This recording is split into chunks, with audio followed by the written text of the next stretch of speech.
Hola a todos, bienvenidos, les habla José Luis Cárpatos y esta es nuestra tradicional cita de cada fin de semana con el vídeo de las 4 claves de la semana.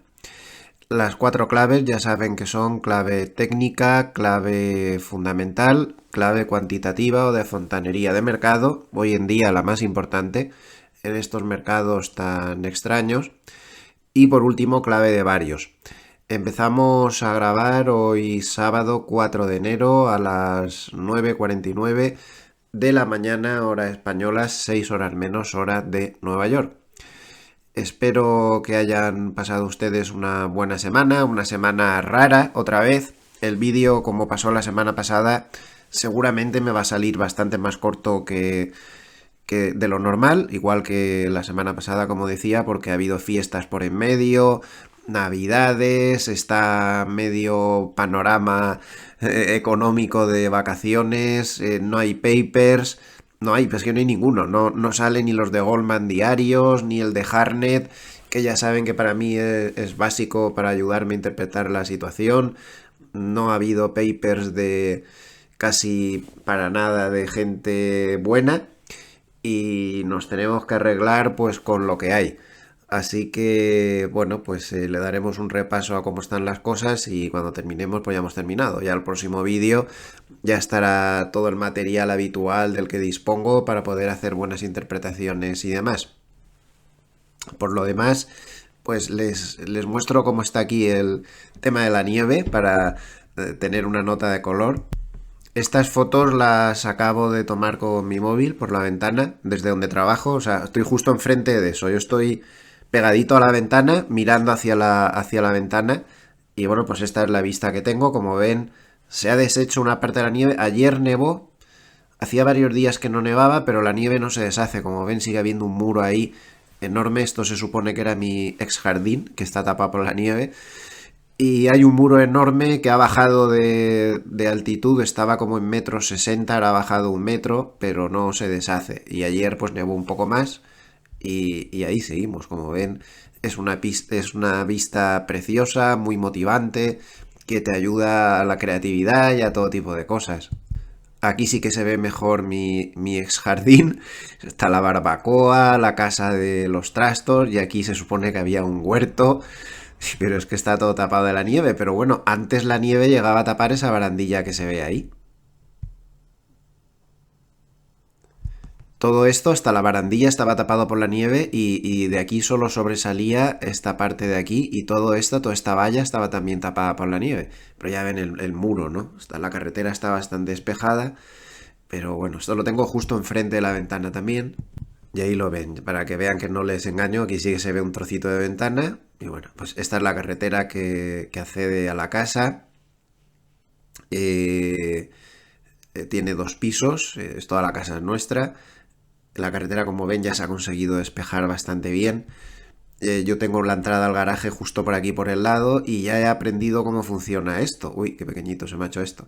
He aprendido cómo funciona esto porque las primeras nevadas y heladas me pilló de novato y madre mía, para meter y sacar el coche es un pasillo como de unos 20 metros que se mete por aquí en el que no da el sol, da muy poco y bueno, era terrible. Ahora ya le he pillado el truco. Me compro sacos de sal, estoy siempre con la sal, hay que quitar la nieve en cuanto cae porque si no luego se te congela, es casi imposible. Y con la sal la verdad es que ayuda muchísimo. Yo era un poco novato con todo esto de la sal. Así que por ya ven, pues estoy en un sitio muy tranquilo, muy relajante. Llevamos con este nevazo pues desde el día de antes de Nochebuena y desde entonces pues no se ha deshecho la nieve ni tiene mucha pinta de que lo vaya a hacer, precisamente. Aquí está su casa, para lo que quieran. Mucho trabajo en estos días, pero bueno, he podido ver un par de series horribles, las dos, no las recomiendo ninguna de las dos. La Palma, la última serie de Netflix, yo no sé por quién está hecha esa serie, porque todos son noruegos o y daneses, pues es una cosa más rara. Todo el mundo es noruego o danés en las Islas Canarias, no sé. Y está muy mal hecha con unos efectos especiales propios de aficionados de tercera categoría y bueno, realmente el final es absolutamente ridículo. Le pasa un tsunami por encima a dos de los protagonistas y salen como si hubieran estado bañándose en la playa de San Juan en Alicante. En fin, muy mala, no la recomiendo. Y luego otra española que venía, según mi señora, muy recomendada por no sé qué sitio que había visto ella, en 1992. Bueno, al final la vimos toda porque ella insistió mucho, pero voy a describir mis sensaciones en la serie. Me quedaba durmiendo aproximadamente a los 10 minutos del capítulo y me despertaba cuando terminaba, y así un capítulo tras otro. No sé si he descrito con bastante eficacia lo que me ha parecido la serie 1992, ¿no? Bueno, creo que he sido bastante claro. Y bueno, y esta semana ya me estoy planteando en serio porque me ha costado mucho que me devolvieran los derechos del libro y se ha retrasado bastante todo el papeleo y todas las historias, pero bueno, ayer no, antes de ayer recibí ya un correo confirmando que iban a retirar ya la edición actual del libro de las librerías y todo eso.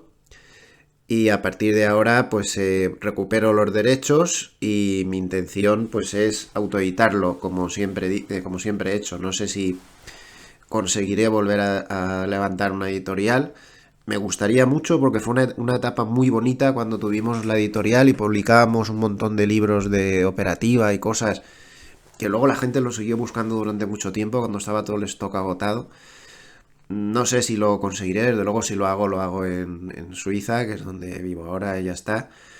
Y no, pues no lo sé si lo haremos o no, pero desde luego este libro me lo voy a autoeditar y lo estoy transformando de abajo a arriba. Tengo ahí una motivación extra para trabajar duro en la reforma y creo que va a quedar muy bueno. Voy a actualizar, pues que el libro está hecho del 2003.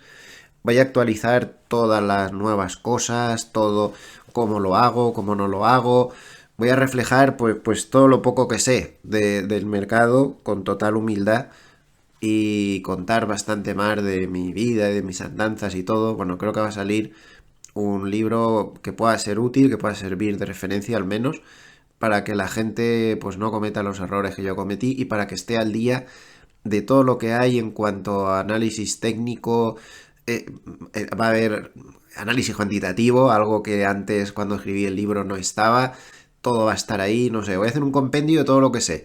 Ahí va a quedar eso para la posteridad. Va a ser duro, me va a costar mucho, van a ser muchas páginas, pero creo que ahí queda mi obra ya para la posteridad. No creo que lo pueda volver a hacer de esta manera, ¿no? Con la edad ya que tengo, pero voy a intentarlo con todas mis ganas. Bueno, antes de empezar, pues recordarles que si entran en gloversia.com pues pueden ver todas las actividades que desarrollamos en la EAFI, de la que soy socio y trabajo en ella, Gloversia Capital EAF. Ahí tienen pues un montón de referencias de todo lo que hacemos, todos los negocios que hacemos. Y también recuerden que hacemos negocios con ilíquidos, es decir, inversión directa en sociedades en las que nosotros entramos también, e igualmente en inmobiliario. Hoy somos especialmente muy activos y tenemos cosas muy interesantes para poder trabajar en ellas próximamente. Bien, vamos a empezar con estudiando un indicador muy importante, ya que he nombrado antes mi libro Leones contra Gacelas, que como he dicho pues se va a renovar completamente. A ver si no se nos queda una cosa bastante bonita. Pues me gustaría repasar un indicador que aparece mucho en el libro, que se llama el indicador de mínimos de diciembre. Diciembre Love se llama el indicador en inglés, December Love. Es un indicador que lo que dice es mal asunto cuando en el primer trimestre se pierde el mínimo de diciembre. Eso suele indicar años problemáticos. Vamos a ver dónde estaría ese indicador o cómo se activaría ese indicador este año. A ver, el problema es que este año está muy cerca, porque el mínimo de diciembre está exactamente aquí, el 20 de diciembre en el futuro en 5.866, vencimiento actual. 5.866. El 2 de enero no se perdió por los pelos 5.874. Pero no se puede descartar que durante el primer trimestre se pudiera rebasar. Si se pierden esos 5.866, se activaría este indicador de diciembre, de mínimos de diciembre, que suele ser bastante inquietante cuando se activa. Aún no lo ha hecho, puede que no lo active. Tiene todo el primer trimestre de peligro. Pero si no lo hiciera sería muy buena señal. Si lo hace, ¿qué podemos esperar? Pues miren, aquí tienen esta tabla de Bespoke, creo que es. Anda, que siempre pone la marca de agua del autor. La verdad es que no me he tomado nota, pero creo que es de Bespoke. Las 3 últimas veces en las que se activó el indicador, creo que si tenemos memoria de inversor, nos acordaremos que no pasó nada bueno durante el año.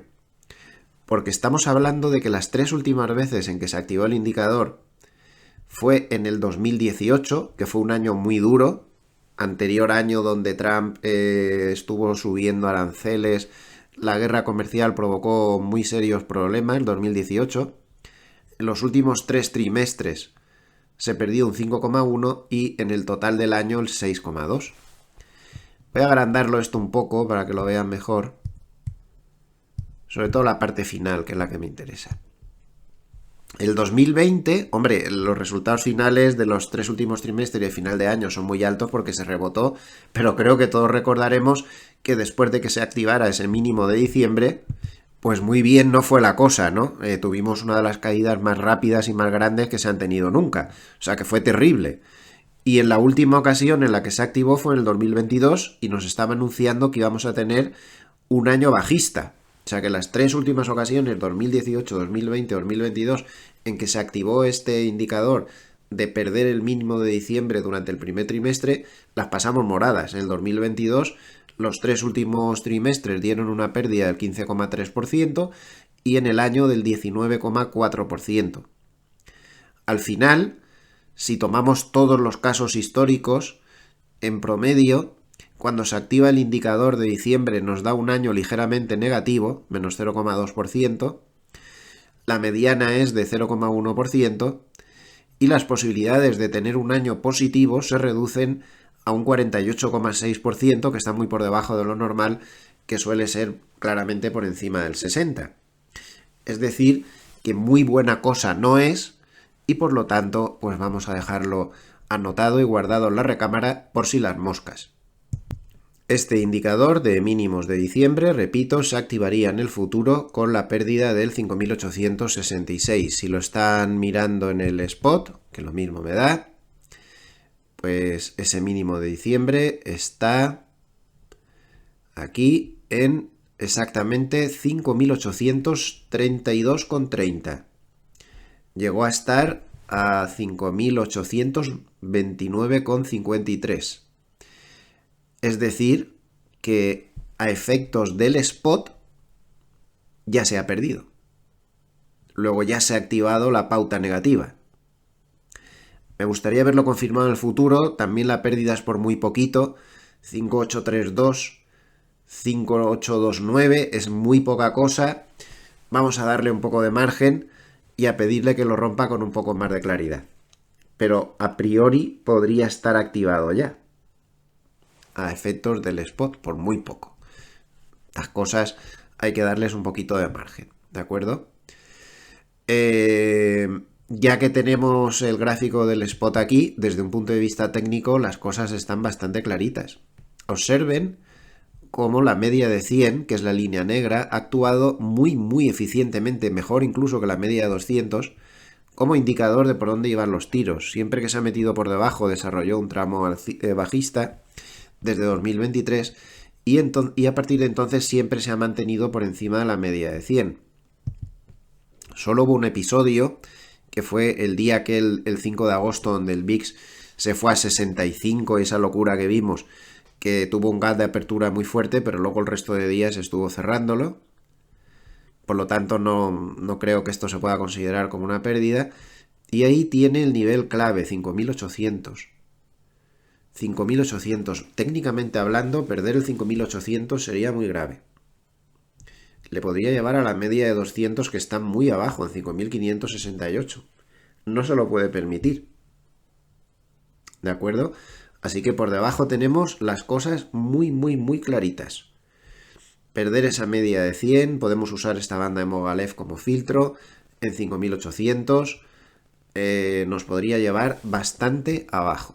Por arriba, las cosas suenan mucho mejor si supera el 5.964, supera el Kijun, supera la media de 50 y ya llueve menos. Pero el bacalao se corta en el futuro. Yo soy más partidario de que vayamos observando el gráfico del futuro que el gráfico del spot, porque es donde se corta el bacalao. El spot es algo más sintético, esto es algo vivo que cotiza y la gente se mete ahí dentro. Técnicamente hablando, aquí tenemos las cosas más claras aún. Observen cómo se está parando una y otra vez en la parte inferior de las bandas de Mogilev. Eso es lo que les ha parado. Siguen siendo extremadamente eficientes. Sirven para tener soportes, para tener resistencias y también para poner objetivos, donde tomar beneficios cuando se acierta el movimiento. Está un poco por debajo de la media de 100, igual que en el spot. Perder esto sería letal, 5.880. Sería letal y le podría llevar a 5.732, a la altura de la media de 200, donde, como vemos, en la última ocasión que la tocó, rebotó al alza. En este caso, pues habría que verlo. Pero, por favor, fíjense en una cosa, estamos sometidos a una presión eufórica total, los medios están muy eufóricos, a pesar de la corrección que llevamos, los analistas están muy eufóricos, todos los analistas importantes excepto uno, el de BCA, del que ya hemos hablado en otras ocasiones, da un pronóstico extremadamente optimista para el año que viene. Todo el mundo es optimista. Yo automáticamente, si todo el mundo es optimista, yo ya no soy optimista. No soy nada, ni optimista ni pesimista, pero desde luego no optimista, porque todo el mundo está de acuerdo.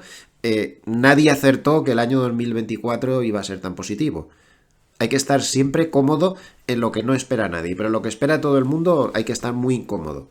Muchísimo. Entonces esa subida intermedia que se espera para este año, ya lo explicamos en el vídeo de la semana pasada, esto cómo se hace, es un poco, en fin, poco serio, pues no sé yo. Así que no me siento cómodo con la previsión media y espero o un año muy bajista que nos sorprenda a todos o otro año muy alcista que nos sorprenda a todos. Pero algo intermedio, que es lo que esperan, entre un 7 y un 10%, es la última cosa que espero. Porque es donde está el consenso y no suele funcionar nunca. Bueno, pues partiendo de esa base, miren el gráfico. Está en el mismo sitio. O sea, el día 2 de enero estaba en el mismo sitio que el 15 de julio. A pesar de esa presión alcista que tenemos en la cabeza, de que pues se supone que esto ha subido muchísimo, no había ganado nada. Si nos vamos a septiembre, no ha ganado nada desde septiembre. Nada. Nothing. Res de res. Guián de guián. No ha ganado nada. Estamos ahí marraneando, haciendo como que subimos, luego se pierden las correcciones, pero siempre estamos en el mismo sitio. Toda la segunda parte del año no ha sido tan maravillosa como nos estamos autodiciendo cada día. Ha sido la parte inicial del año la que ha dado la ganancia que luego hemos visto a finales de año. Esta parte de aquí que dio pues casi el 18% subida. Esto es lo que hay. Si nos vamos a gráficos de igual ponderación, tenemos las mismas, aquí sin efecto de los 7 magníficos. No se ha subido, o sea, a fecha de hoy sí que se subió, pero luego se ha perdido. A fecha de hoy se está en el mismo sitio que en el mes de julio del año pasado. Toda la subida en el de igual ponderación fue entre enero y marzo, ahí se metió en un lateral, luego subió, pero luego la ha vuelto a perder. Que no se nos olvide que la corrección que ha tenido el de igual ponderación es del 8%. Y si miramos el Nasdaq 100 de igual ponderación, a fecha 31 de diciembre, pues ustedes mismos. No ha hecho nada desde el mes de julio, está en el mismo sitio. Aquí no se aprecia el efecto de los 7 magníficos porque todos los valores del Nasdaq 100, como su propio nombre indica, pues están con la misma ponderación. A veces es que yo creo que las ramas no nos dejan ver el bosque, ¿eh? ¿Dónde está la...? No está, ¿verdad? Subida. Por cierto, una pauta interesante que destaca hoy Sentiment Trader. Dice que ayer fue la 10ª sesión en la cual hubo menos de un 1% de los valores del SP500 que tocaban nuevos máximos. Bueno, esto es normal porque hemos tenido problemas de amplitud muy serios. Bien, pues según sus cálculos... Caramba, a ver. Según sus cálculos, cuando ha pasado esto en la historia, se producía un repunte del RSP de igual ponderación. O sea, no del SP500, sino del RSP. Es decir, se sube con tan poca amplitud que tiende a rebotar el RSP de igual ponderación. Una semana después de que se vea este tipo de fenómenos, el RSP de igual ponderación tiende a subir un 73% de las veces y un 1,7%. 2 semanas después, 100% en positivo, 2,5% de subida. Y bueno, aquí tienen un poco la tabla.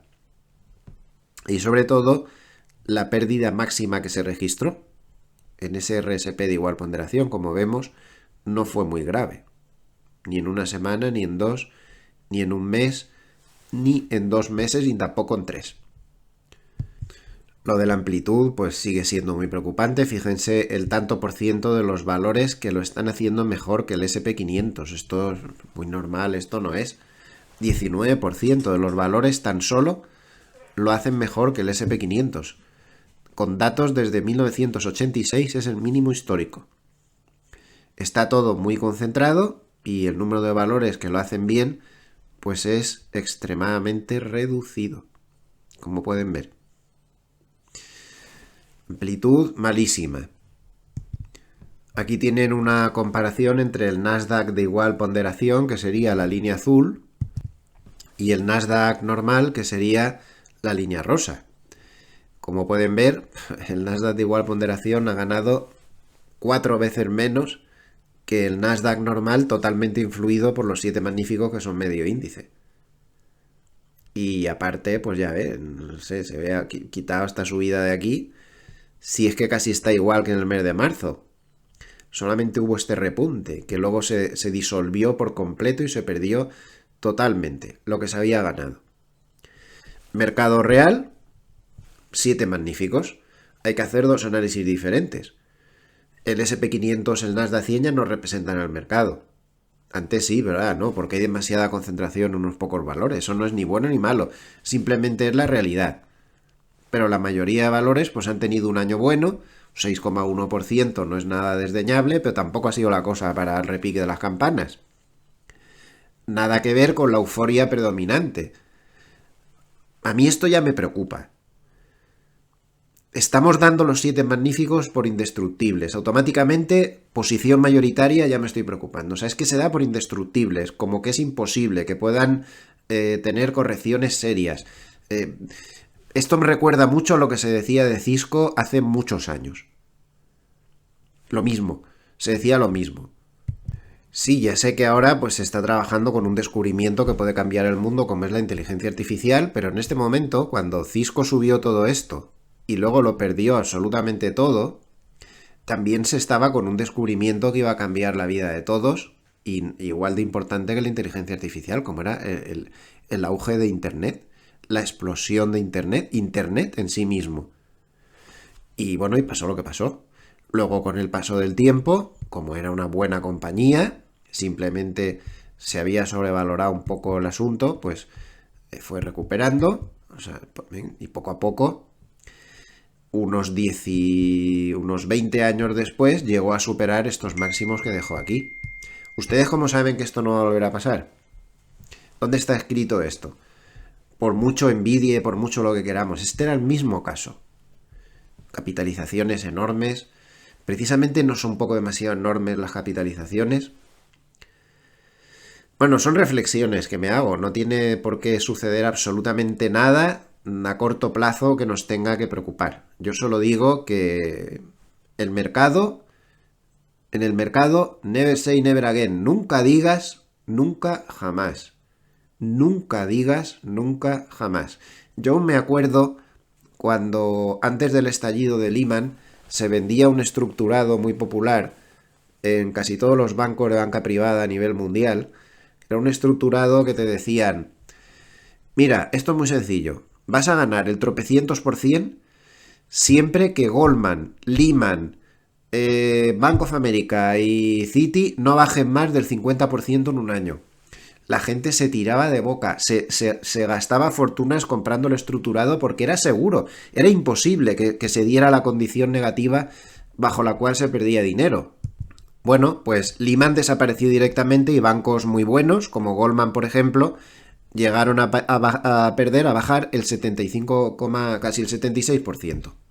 Con lo cual el estructurado hizo perder una fortuna a muchísima gente. Además se perdía todo, era bastante radical.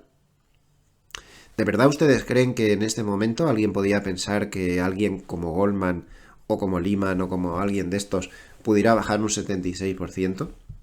Lo mismo digo las alzas, ¿eh? A lo mejor también era difícil pensar que Goldman, que estaba a 160 en el 2020, pudiera estar ahora a 600. Nunca se sabe con el mercado y no cometamos el error que se comete mucho. Y por favor, háganme caso, porque yo no sé mucho y me equivoco muchísimo, pero a veces sabe más el diablo por viejo que por diablo, y he visto muchas cosas desde que me puse detrás de esta pantalla en 1985. Nunca crean que un valor es indestructible y que es imposible. Imposible aquí no hay nada. Nada. Cualquier valor puede hacer cualquier cosa. Por importante que nos parezca el valor, Apple, el que sea, cualquiera, puede perder el 90% o te puede ganar el 1000%. Evidentemente es más difícil que esto suceda con valores de gran peso que con un chicharro. Pero nadie se libra de eso. Nadie. O al menos nadie se libra del peligro de eso. ¿De acuerdo? Y más si tenemos en cuenta que al final el mercado es psicología en estado puro. La bolsa no es, por ejemplo, el mercado de bonos. El mercado de bonos tiene límites, por debajo y por arriba. Si los bonos caen demasiado, se monta la de Dios es Cristo, y se toman medidas para pararlos. Si los bonos suben demasiado, las rentabilidades bajan demasiado, también se aparecen multitud de desequilibrios y de problemas y se toman medidas para evitarlo. Pero la bolsa nadie va a rasgarse las vestiduras porque alguien suba el 300% o baje a cero. Y un poco nos demuestra este simple gráfico cómo la bolsa es psicología en estado puro. Fíjense qué diferencia hay entre el rendimiento desde 1980 de los valores que han hecho splits y del SP500. Esto es completamente absurdo. La única ventaja que tiene hacer un split, si es que tiene alguna, pues es que, bueno, los inversores muy pequeños, a lo mejor si la acción cotiza muy alta, cotiza $1000, por ejemplo, no se puede gastar $1000 en una acción. Y si le haces un split lo suficientemente importante y pasas de $1000 pues a 100, pues entonces mucha gente que tiene poco dinero puede entrar. Ese es el único efecto. Pero nada más, la compañía sigue valiendo lo mismo y sigue siendo todo exactamente igual. Simplemente los papelitos de colores los ha hecho más pequeños. Pero todo vale igual, en las mismas proporciones. Bueno, pues ya me explicarán cómo puede ser que cuando alguien hace un split, en promedio a los 3 meses, casi cuadruplica lo que sube el SP500, a los 6 meses casi triplica lo que sube el SP500 y a los 12 meses casi triplica también lo que sube el SP500. El SP500 9,1 y los valores que hacen split el 25,4%. Como se puede ver, todo es psicología en estado puro. Y el mercado tiene un gran componente psicológico, por lo tanto, never say never again. Y en medio de todo este optimismo tremendo que tenemos psicológico encima, pues nos encontramos con esto. La línea negra es el SP500 y la línea azul es el nivel de compras de los insiders. Pues si todo es tan maravilloso y tiene tan buena pinta, ¿por qué los insiders están teniendo los menores niveles de compra desde que se hace este cálculo, que es desde el año 2011? Hombre, un poco raro sí que es, ¿no? Los insiders suelen ser muy buenos en sus predicciones, claro, porque ellos conocen el futuro de sus propias compañías. Miren cada vez que compran mucho cómo se monta una tendencia alcista. Aquí vuelven a comprar mucho en esta caída y se monta una tendencia alcista. Aquí compran mucho y se monta una tendencia alcista. Aquí no es que compren mucho, pero compran más de lo normal y se empieza a subir. Pero ahora no es eso lo que está pasando, ¿eh? Ya sé que este tipo de indicadores no son eficientes cuando marchan al revés. Es decir, un índice bajo de compras de insiders no significa una caída inmediata. Pero sí al revés. La bolsa es muy asimétrica. Este tipo de indicadores sí que funcionan al revés. Un nivel alto de compras sí supone que lo más normal es que la bolsa siga subiendo. Porque ellos compran cuando ven que las perspectivas de sus propias compañías son muy buenas. Pues a lo mejor a los propios directivos de Nvidia les parece que su compañía es muy cara. O a los de Amazon o a los de Meta. El gráfico es el que es. Compras de insiders menores desde el 2012. Por cierto, hablando de compras, antes de que se me olvide, recordarles que estamos en pleno blackout de recompras. Activado. Cada vez hay menos recompras y este es un factor con el que no podemos contar ya en mercado porque se aproxima la temporada de publicación de resultados del último trimestre. Al final, con toda esta película, toda esta exageración de los 7 magníficos, con razón o sin ella, toda esta este muchísimo menor resultado de los índices de igual ponderación comparados con los índices que sí están distorsionados por los 7 magníficos, nos hemos encontrado con algo que a mí no me deja muy tranquilo y en lo que nadie repara. Si se fijan, la diferencia entre el SP500 y, o sea, el resultado anual del SP500 y el SP500 de igual ponderación fue en el 2023 del 12,4%, lo cual es totalmente anormal, como ven en la serie histórica desde los años 70. Pero esto fue seguido de otro dato totalmente anormal en la serie histórica, con un más 12% este año. Es decir, hemos tenido 2 años consecutivos con rendimientos del SP500 igual ponderación muy por debajo de los rendimientos del SP500 normal. 2 años consecutivos. ¿Qué quiere decir esto? Pues que se ha subido con muy pocos valores. ¿Hay alguna situación histórica parecida anterior? Sí. Y no muy recomendable. El 98 y el 99. ¿Dónde pasó algo parecido? No hay más precedentes de 2 años juntos con estas distorsiones tan fuertes. Es decir, con este pequeño grupo de valores en esta ocasión y en esta que distorsionaron todo. Y acabó como el Rosario de la Aurora. No estoy prediciendo que se vaya a acabar como el Rosario de la Aurora. Simplemente estoy intentando hacer un análisis algo fino de...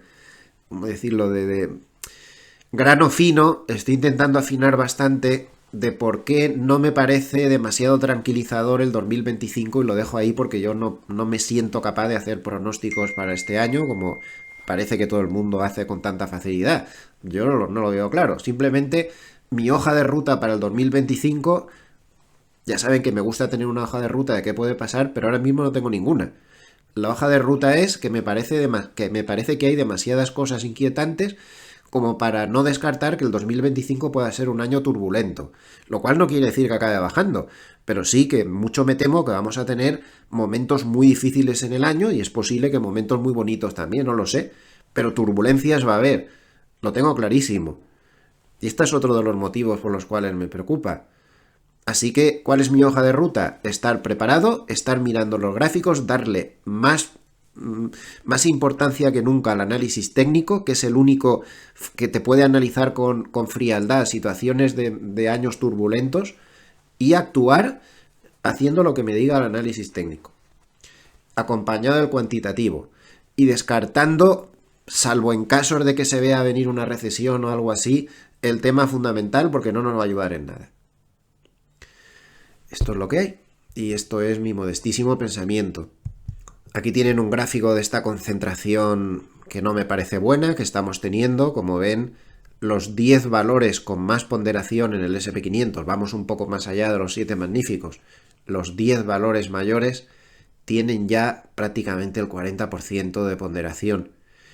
Nunca se había visto una ponderación tan alta desde la Gran Depresión. No quiere decir que vayamos a tener una Gran Depresión, las circunstancias son totalmente diferentes, no tiene eso nada que ver, pero incluso en el pinchazo de la burbuja.com había menos ponderación antes del pinchazo de la pandemia, antes de la gran crisis financiera, de la famosa crisis de los Nifty 50, muy famosa. Recuerden que esto fue una burbuja. Esta crisis fue una burbuja que se creó en valores de mucha calidad. Aquí había Coca-Cola, IBMs y cosas así, de ese estilo. No recuerdo exactamente qué valores eran, pero así de ese estilo. O sea, no sé, igual no es ninguno de los dos. Creo que Coca-Cola sí, pero que valores de ese estilo, o sea, de muy buena calidad, valores de los de toda la vida, valores sólidos, pero se les pasó como los 7 magníficos, empezaron a crecer, a crecer, a crecer, y se formó ahí una burbuja que se pinchó. Bueno, pues más que nunca. Por lo tanto, esto es un factor que está ahí y que tenemos que vigilar. Simplemente añadirlo al análisis. Para mí, la traducción de todo esto es posible año turbulento, más vale que te centres, José, y procura no liarla. Eso es lo que me dice mi análisis. Procura no liarla. Aquí vemos esto mismo, pero comparado en una escala menor, no desde la Gran Depresión, sino desde 1990. Como ven, no hay nada igual. Estamos en una situación muy excepcional en cuanto a concentración en muy pocos valores. Seamos conscientes, no tomemos el rábano por las hojas. No digamos el mercado está muy alcista. Están alcistas estos 10 valores, el resto no. Hay que hacer análisis separados. A ver, que los otros tampoco es que estén mal, han tenido un buen año también, pero no tan exageradamente bueno.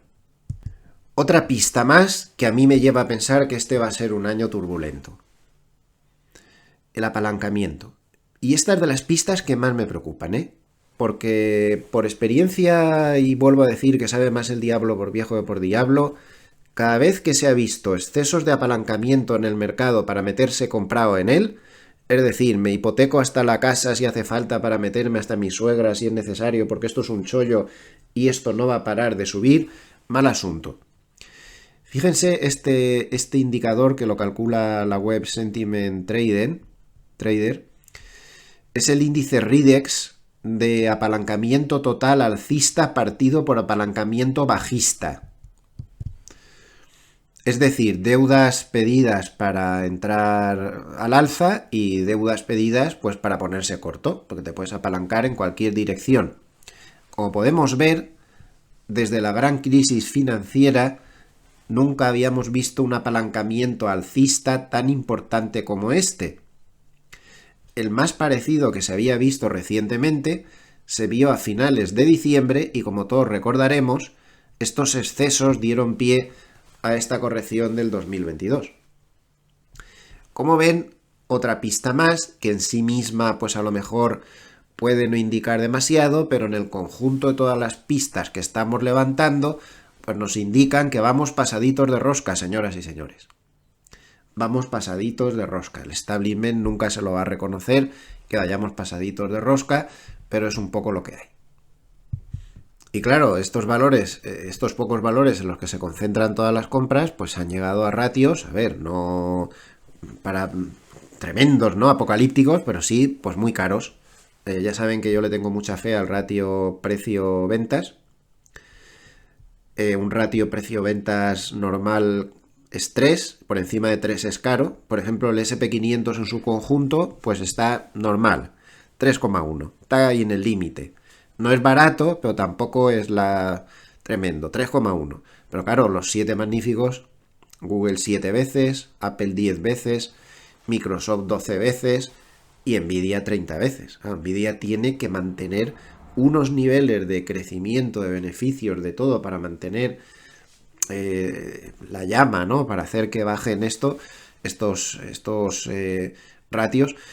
No se puede permitir perder margen, no se puede permitir nada. ¿Hay algún peligro a corto plazo de que pierda margen como le pasó a Cisco, que fue el principio del fin? No. Realmente no veo peligro de que pierda el margen a corto plazo, pero a medio plazo lo hará, con toda seguridad.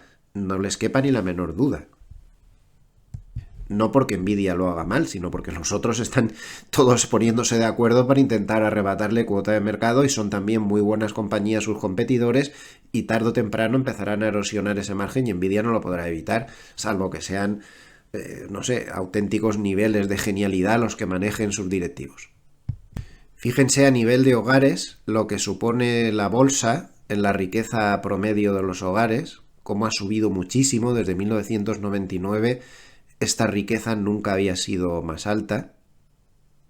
Está casi en $250.000 en promedio por hogar, que no está, pero que nada mal. Y todo esto lo ha recogido, todas estas cosas que están pasando en el mercado, lo ha recogido de una manera muy eficiente Brian Garrett. Como saben, es uno de los analistas de Goldman que me gusta seguir muy encima porque suele estar casi siempre acertado. Es uno de los traders de la mesa de trading de Goldman. Suele estar muy acertado siempre. Bueno, sobre este paper hicimos un vídeo especial a lo largo de esta semana porque me parecía tan importante que había que tenerlo en cuenta, pero como habrá gente que no lo habrá visto, porque hay algunos de ustedes que solo ven el vídeo de los sábados, que es cuando tienen tiempo, pues lo vamos a repasar brevemente. En este paper lo más importante, repasa un poco la actualidad y demás, pero lo más importante es esto: cómo el mercado está cambiando desde el punto de vista de la volatilidad. Este no es el mismo mercado que tuvimos en el 2022, ni en el 2023, ni en la primera parte del 2024. Pero a partir del mes de agosto, el mercado ha cambiado radicalmente de comportamiento. Fíjense cómo se comporta la volatilidad implícita del SP500 al dinero, de opciones al dinero, en promedio de 5 días. Durante muchos años, si esto lo tiráramos hacia atrás, tenemos las mismas, todo el 2021 es muy parecido a esto, pues la volatilidad se comportaba de una manera. Pero a partir de agosto ha cambiado totalmente de comportamiento el mercado. Y evidentemente es nuestra obligación adaptarnos al mercado. El mercado hace lo que quiere, no vale con protestar, es que el mercado ha hecho esto o ha hecho lo otro. Te puede sorprender en los primeros meses, ¿vale? Nos ha sorprendido. Pero hay que tomar medidas. Medidas que eviten, si esto sigue así, que no te hagan daño. Entonces, Garrett advierte de cómo el mercado se ha acostumbrado a cambiar de rumbo muy rápidamente, de una manera muy anormal, y cómo llega a grandes volatilidades, cómo las pierde en muy poco tiempo, las vuelve a ganar, las vuelve a perder. Todo esto no lo habíamos visto. Fíjense en los picos no vistos en un montón de años. Y eso que el 2022, por ejemplo, pues fue un año bajista donde las volatilidades andaron bastante subidas de tono. Entonces, el mercado ha cambiado de forma de comportarse. Esto es absolutamente vital. Y no tiene ninguna pinta de que esta nueva forma de comportarse tan violenta vaya a cambiar en el 2025. Y mucho menos si tenemos en cuenta un factor absolutamente fundamental, y es que está Donald Trump en la presidencia. A ver, no estoy diciendo ni que sea ni bueno ni malo que esté Donald Trump en la presidencia, simplemente digo que es un presidente que tiene una forma de ser muy proclive a dar titulares a la prensa que en cuanto salen en los medios provocan grandes movimientos al alza o a la baja de las bolsas. Donald Trump es muy de eso. Todo su mandato anterior estuvo salpicado de comentarios repentinos en la prensa, de titulares que provocaban convulsiones y grandes subidas. Y no creo que haya cambiado de forma de ser. Por lo que se ve hasta ahora, aún ha tomado la presidencia, lo hará el 20 de enero. Esto puede condicionar también al mercado, por cierto. Pero no va a cambiar. Entonces, el mercado ahora se está moviendo de una manera estructuralmente diferente. Sobre todo en el que esté trabajando con opciones, derivados, historias así complejas, esto le afecta muchísimo. El mercado ya no se comporta como se estaba comportando en los últimos 4 o 5 años. Y otro factor muy importante que aparece en este paper y muy interesante es que fíjense aquí, en promedio de 5 días, las compras de call que se hacían o que se hacen ahora para entrar súper apalancado largo, no, apalancado, vamos, para intentar ganar lo máximo posible en la megacapitalización tecnológica. Como pueden ver, esta operativa ha dejado de hacerse. No se está haciendo esta operativa, que sí que se hacía muy intensamente pues en el 2021 hasta principios de 2022 y también se hizo en la primera parte del año 2024. La gente compraba call, pagaba una prima pequeña con la aspiración a que subiera tantísimo el valor que le compensara del efecto yunque, ¿no? Que le hace bajar el valor de la prima hasta valer cero por el paso del tiempo. Todo esto ya no se está dando. El mercado ha cambiado. No se está comportando como antes. Para mí, este indicador es el más importante de la semana. Es muy importante que seamos conscientes de ese cambio que está pasando en la fontanería de mercado, en las tripas cuantitativas, y que no es fácil verlo. Cuidado con esto. O tomamos medidas o el mercado nos hará daño porque no se está comportando igual que en los últimos años. Repentinamente, tras muchos años de estar más o menos con unos estándares de comportamiento, lo está cambiando. Otro analista que ha escrito también en estos días, de los pocos que lo han hecho, es Charlie McElligott de Nomura, y mi compañero JJ Montoya en su paper, el Substack de JJ Montoya que publica cada semana, lo acaba de publicar ahora mismo, pues nos muestra la traducción. Traducir a McElligott no es fácil, tiene mucho mérito lo que hace JJ. Vamos a ver algunas cosas interesantes. El aumento de la volatilidad en el S&P 500 nos dice McElligott que ha provocado que los fondos de control de volatilidad redujeran significativamente su exposición a acciones, y en las 2 últimas semanas se estima que estos fondos vendieron alrededor de 71.000 millones de dólares. Ahí tienen parte de la explicación de por qué el mercado lo ha tenido muy difícil.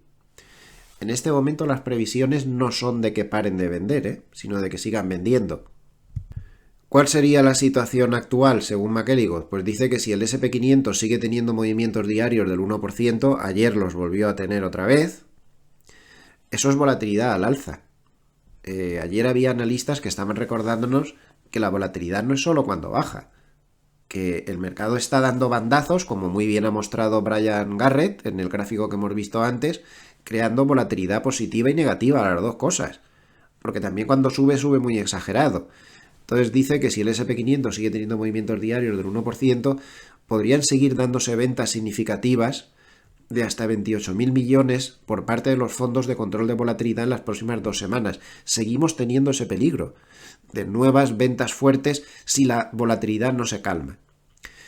Dice que, sin embargo, si la volatilidad disminuye y se consigue calmar, podríamos ver un aumento de las compras de acciones en este próximo mes de enero.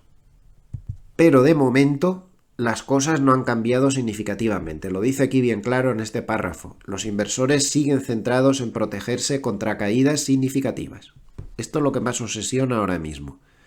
Aunque el miedo ha bajado respecto a diciembre, esto también es un dato importante, no hay tanto miedo como en diciembre, pero aún así las métricas de opciones muestran que todavía hay preocupación. De ahí pone unos datos, el esquivo a 3 meses del S&P 500 está en el percentil 87, es decir, está muy alto, el put en el percentil 72, menos alto, pero también está alto, y esto refleja una tensión persistente, incluso aunque el S&P 500 está solo un 3% por debajo de sus máximos históricos recientes. Recuerden que el S&P 500 sí, pero el S&P 500 igual a ponderación está mucho más abajo. Pero la situación es esta, el mercado aún tiene miedo y está prudente, es la realidad cuantitativa en este momento. Puede cambiar, pero de momento es esta. McElligott es uno de los que crearon el término crash up, y cuando hay peligro de eso lo dice bien claro. Cuando dice que los inversores en lo que están preocupados muchas veces lo dice, ¿no? Dice, no es en el crash, es en el crash up, en perderse las subidas. Bueno, pues no es el caso actual.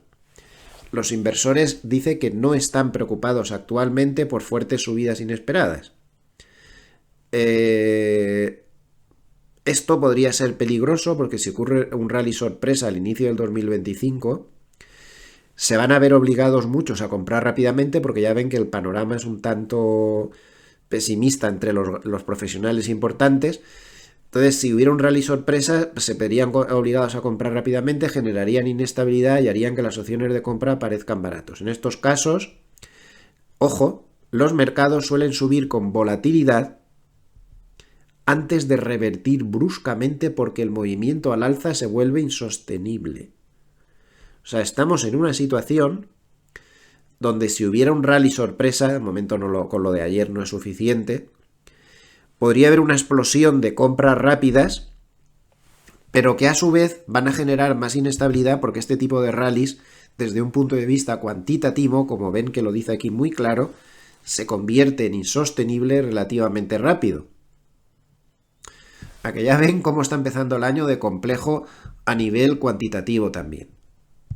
Otro aspecto cuantitativo muy importante que refleja mi compañero JJ Montoya en su paper de esta semana es este comentario de Bank of America que es realmente interesante. Dice que los activos bajo gestión en ETFs apalancados e inversos, es decir, normalmente son ETFs o bajistas o que se están apalancando varias veces en las subidas o en las bajadas, depende. Bueno, pues los activos han subido mucho en este tipo de ETFs y esto obliga a este tipo de fondos a mover aproximadamente 876 millones en el SP500 y 2.000 millones en el Nasdaq por cada movimiento del 1% al alza o a la baja en el subyacente. Ahí ven al ritmo que está entrando dinero en este tipo de ETFs apalancados o directamente inversos, es decir, que buscan el lado corto del mercado. Por otro lado, ya lo han visto que lo decía McElligott, que la gente está preocupada, que hay mucha gente que toma coberturas o hay gente que directamente se abre cortos. Observen este gráfico del Prime Book, es decir, de los clientes mejores de la élite de los clientes de Goldman, lo que están haciendo con ETFs cortos. Como pueden ver, el flujo corto es el mayor desde el año 2021. Nunca se había visto tanto flujo de entrada de cortos como se está viendo ahora. Esto no sirve para operar, no tiene una correlación directa con el mercado, pero creo que es una información importante que debemos conocer, que hay mucho corto ahora mismo que se está poniendo en el mercado. Mucho corto entre la élite de la élite, es decir, entre los más grandes de los clientes de Goldman, que esto es importante matizarlo otra vez. Y al final, ¿qué fue del rally de Navidad? Bueno, pues no ha habido rally de Navidad, porque ya saben que el rally de Navidad se considera en los 3 últimos días de operativos o los últimos días operativos de diciembre y los 2 primeros de enero. Al final se ha acabado perdiendo, pero sí ha habido rally de Navidad en las pequeñas compañías. Ahí sí que ha habido, como podemos ver, se ha subido en diversos factores, pero se ha subido en todos ellos, desde el 23 de diciembre hasta el 3 de enero. O sea que rally de Navidad sí que ha habido, pero en las pequeñas compañías del Russell nada más. Y por sectores, ¿ha habido rally de Navidad? Pues en algunos sectores sí. En el SP500 no lo ha habido, tampoco en industriales, comunicaciones, consumo básico, tecnología, consumo discrecional ni materiales, pero sí ha habido rally de Navidad, sobre todo en energía. Más 4,2, también en utilities, más 1,3, en inmobiliario un poquito, 0,7 y el resto ya pues muy poquito en financieros y cuidados de la salud. En cuanto a datos macro de la semana, bueno, esta semana con tanta fiesta y tanta cosa, pues no ha sido muy favorable para dar demasiados datos macro. La semana que viene sí que nos tenemos que andar con ojo porque tendremos paro semanal, el dato de creación de empleo privado de la consultora particular ADP, tendremos el dato de Jols y tendremos el dato de empleo general. Así que son muchos datos relacionados con el empleo que seguramente pues pueden mover bastante mercado. El dato macro más importante de la semana lo tuvimos ayer precisamente con el ISM de manufacturas. A ver, quedó por encima de lo esperado, pero sigue en contracción.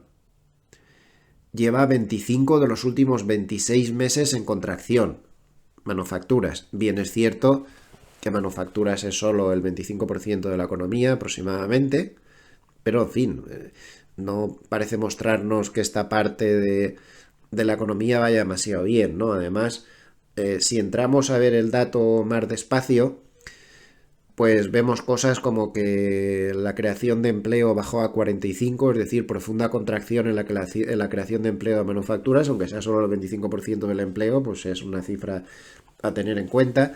Y también, si miramos la concentración por empresas que contestaron a la encuesta, el 50% del Producto Interior Bruto, la parte manufacturera que contestaron a la encuesta, es decir, las empresas que suponen el 50% de la parte de manufacturas en el Producto Interior Bruto de Estados Unidos estaban en profunda contracción. Es decir, que el sector de manufacturas sigue mal. Habrá que ver en los próximos días. En breve se publicará el de servicios, que es el importante, 75% de la economía, y es este dato y el de servicios los que vamos a usar como verdadero termómetro de cómo está la economía de Estados Unidos. No me sirve nada más, ya lo he dicho muchas veces. Solo me fío de estos dos datos que van muy ceñidos al ciclo. PMI de manufacturas, o ISM, ISM de servicios. De momento, a fecha del mes pasado, nos decía que la economía estaba... Mira, a mí no me toques. No estaba mal, pero tampoco estaba bien. Mira, a mí no me toques. O virgencita que me quede como estoy, como decían aquellos. ¿De acuerdo? Un factor que ha pasado inadvertido durante la semana es que, si se fijan, los depósitos de los bancos pequeños han tenido la mayor salida de todo el año. En cambio, los bancos grandes han recuperado, pero los bancos pequeños están otra vez con problemas. ¿Les suena de algo? Las rentabilidades de los bonos son peligrosas. Si las rentabilidades de los bonos suben demasiado, rompen cosas, y esta es una de las cosas que suelen romper a los bancos pequeños. Más cosas que rompen, miren los tipos hipotecarios. 6,11% cuando la Reserva Federal empieza a bajar tipos, y ahora que ha bajado 100 puntos básicos están en el 7,14, haciendo mucho daño en las hipotecas. Justo el mundo al revés. Cuando los bonos bajan, es decir, suben las rentabilidades, se rompen cosas. Más cosas que se rompen, la rentabilidad, más que la rentabilidad, los tipos de interés de las tarjetas de crédito en Estados Unidos en máximos históricos, más 21,76. O sea, te cobran por tener saldo en la tarjeta de crédito dispuesta el 21,76%, algo parecido a lo que se cobra por aquí, y francamente a mí me parecen estos tipos muy abusivos, pero bueno, doctores tiene la Iglesia que no hacen nada nunca para resolverlo. Pero esto estaba al 14,56 en marzo del 2022 y ahora está en el 21,76. Los bonos siguen siendo juez y parte de lo que pueda pasar. El esfuerzo económico que se requiere ahora mismo para comprar una casa en Estados Unidos estaría en el máximo de 125 años. Esto va desde 1900. Ahí lo tienen. Y en este apartado de varios, un gráfico simplemente para la reflexión. SP500 desde 1918 ha subido un 80.000%, a menos. Pero si lo ajustamos por inflación, que es lo que deberíamos hacer siempre, solo entre comillas sube un 5.000%, que es mucho, pero está muy lejos de ese 80.000% sin ajustar por inflación. Curioso, ¿no? Y al final, y en esencia, toda esta preocupación que ha tenido el mercado, que comentaba McElligott desde el punto de vista cuantitativo, y otros, Brian Garrett y toda esta gente, tiene un fundamento y tiene un sustento. Y es que, por mucho que no nos lo parezca, porque hay mucha propaganda oficial para que todo parezca una maravilla, el índice de sorpresas económicas CITI no para de bajar. Es decir, los datos macroeconómicos relativos al crecimiento que se están dando desde hace un mes y medio aproximadamente están saliendo malos, indefectiblemente peor de lo esperado. Realmente el índice está un poquito desactualizado. A fecha de hoy estaría ya en negativo, estaría dando negativo. Creo que es importante también que lo tengamos en cuenta. El mercado teme esto, teme a que se quede la inflación algo más tensa de lo esperado y a que el crecimiento no sea tan fuerte como lo esperado. Tampoco es que el mercado esté esperando la estanflación. El término estanflación es algo más duro, es algo más complejo, requiere un crecimiento bastante más débil o recesión, y que la inflación esté más alta de lo que se espera que esté.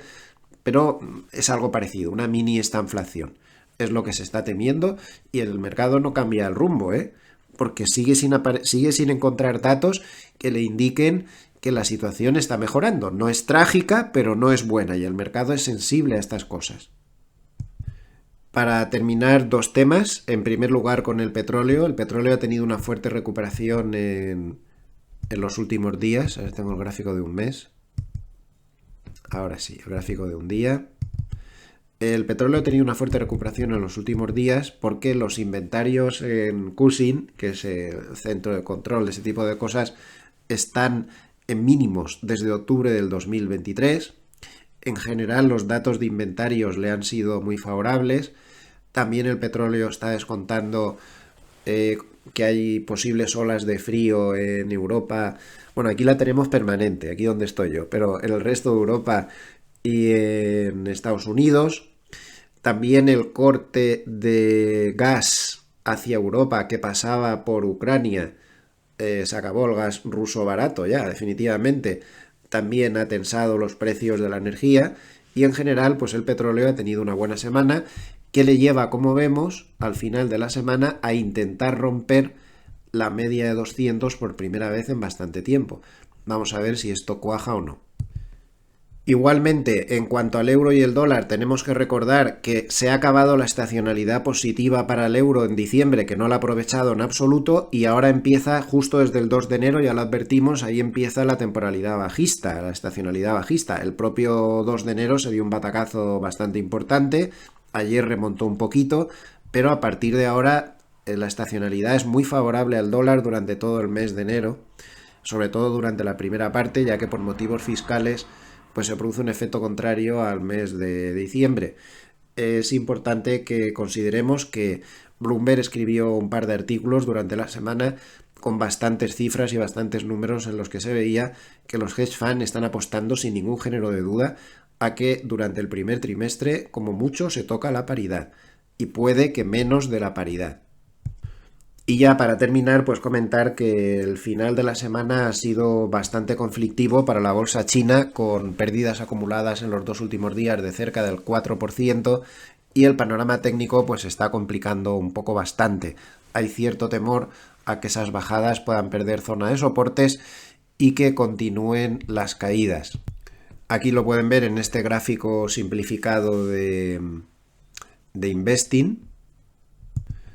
Pues está ahí en una zona de soportes peligrosa que en caso de pérdida puede empezar a comerse una buena parte de todo lo que se subió hacia el mes de septiembre, esa subida tan espectacular que tenemos, que está completamente detenida desde el 8 de octubre. A partir de ahí ya se metió en este lateral que ahora amenaza con perderlo y tener un incremento de la corrección. Este tipo de cosas pues está afectando mucho a sectores como el sector de lujo en Europa. Aquí ven que Louis Vuitton ayer, con esta debilidad de la bolsa china, pues cayó un 3,79%. También perjudicó al sector de automoción, que depende mucho de China, menos 1,67%, y también materiales básicos, menos 1,27%. Y todo eso a pesar de los estímulos que están implantando, pero que parece que tuvieron un efecto inicial, pero que ya no están convenciendo tanto a los operadores como inicialmente parecía. Pues ahora sí que tienen todos los datos. Si les ha gustado este vídeo, les agradecería mucho un like o que se suscriban al canal si aún no lo han hecho. A nivel de vídeos personales, pues me despido hasta el pequeño vídeo de reflexión de mañana domingo. Recordarles que todo lo que he dado en este vídeo no son más que mis opiniones personales, que yo me equivoco muchísimo y que no deben hacerme demasiado caso. Solo hagan caso de su propio análisis, que es el único que vale. Sean prudentes. Muchísimas gracias a todos los amables escuchantes por estar ahí una semana más. Les deseo que pasen muy buen fin de semana y que terminen de pasar lo poquito que nos queda ya de las Navidades. Después de los Reyes se nos terminó, pero la buena noticia es que ya nos queda poco para el 1 de octubre para volver a empezar a celebrar la Navidad. Ya no es tanto. Muchísimas gracias a todos. Saludos desde Suiza. Gracias.